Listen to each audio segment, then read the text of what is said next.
If 16 students are racing for the gold, silver, bronze, iron, and plastic medals, how many different ways can the students place?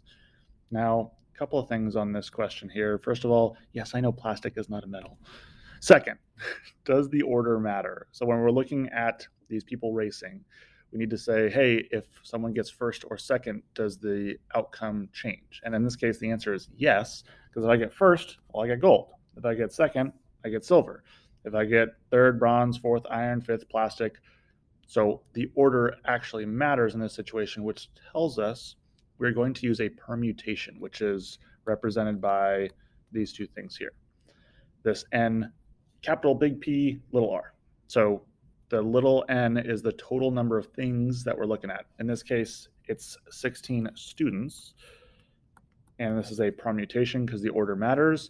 And then how many of these things do we pick out of there? And there is 1, 2, 3, 4, and 5 different metals. So that's telling me that it's going to be 16p5.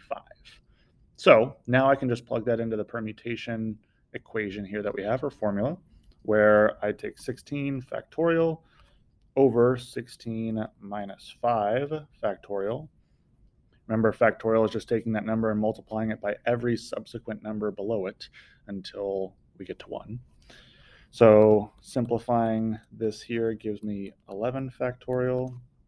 And now I'm just going to simplify it here.